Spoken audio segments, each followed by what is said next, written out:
ఇందు మూలంగా 50 మందికి తెలియజేయనిది ఏమనగా సూపర్ సిక్స్ ఇవ్వలేం. ప్రజలందరికీ విజ్ఞప్తి చేస్తున్నా, అందరూ అర్థం చేసుకోండి. ఆర్థిక వ్యవస్థను గాడిన పెట్టేందుకు 9 ఏళ్లు పడుతుందో 10 ఏళ్లు పడుతుందో. నీతి ఆయోగ్ నివేదికపై ప్రజెంటేషన్లో ఏపీ సీఎం చంద్రబాబు నాయుడు వ్యాఖ్యలు. తల్లికి వందనంపై ఇక తర్జనా భర్జన లేదు. 46 లక్షల మంది తల్లులకు షాక్. అన్నదాత సుఖీభవపై ఆలోచన అవసరం. 54 లక్షల మంది రైతన్నల్లో నిర్వేదం. ఆడబిడ్డ నిధి కింద ఏటా 18,000 సాయం. గల్లంతే.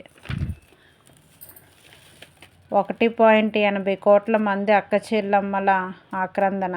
నిరుద్యోగ భృతి నీటి పాలైందని కోటి మంది యువతల్లో తీవ్ర ఆందోళన. సూపర్ సిక్స్లు, సెవెన్లు ఇక గాలిలో కలిసినట్టే. ఎందుకంటే సూపర్ సిక్స్లు కావాలంటే ఏపీ వృద్ధి రేటు 15% పెరగాలి. అందుకే విజన్ 2047 డాక్యుమెంట్లను ఇంట్లో భద్రంగా దాచుకోమని తనను నమ్మి ఓట్లు వేసిన ప్రతి ఒక్కరికి సీఎం చంద్రబాబు పరోక్షంగా చెప్పేశారు. ప్రెస్ మీట్ సాక్షిగా వారిలో ఏ మూలో దాగిన ఆశలు పటాపంచలు చేశారు. ఇందు మూలంగా 5.5 కోట్ల ప్రజలందరికీ తెలియజేయనిది ఏమనగా సంపద సృష్టించే సూపర్ సిక్స్ హామీలను అమలు చేస్తామంటూ ఎన్నికల వాగ్దానాలపై సీఎం చంద్రబాబు నాయుడు చేతులెత్తేశారు. తన మార్కు రాజకీయాలని ప్రజలకు మరోసారి రుచి చూపించారు.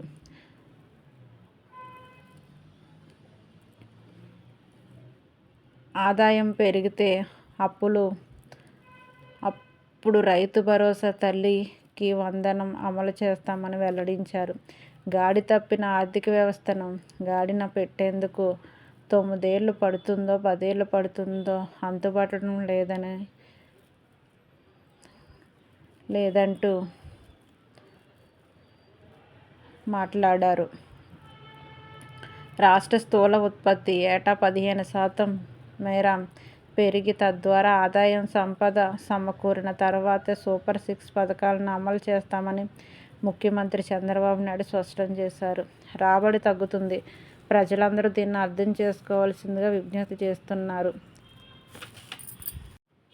గాడి తప్పిన ఆర్థిక వ్యవస్థను పునరుద్ధరించే ప్రయత్నం చేస్తున్నానని, ఇందుకు 9 ఏళ్లు పడుతుందో 10 ఏళ్లు పడుతుందో తెలియడం లేదని, సూపర్ సిక్స్ హామీల లేట్ అవుతుందని చంద్రబాబు నాయుడు గారు చెప్పారు.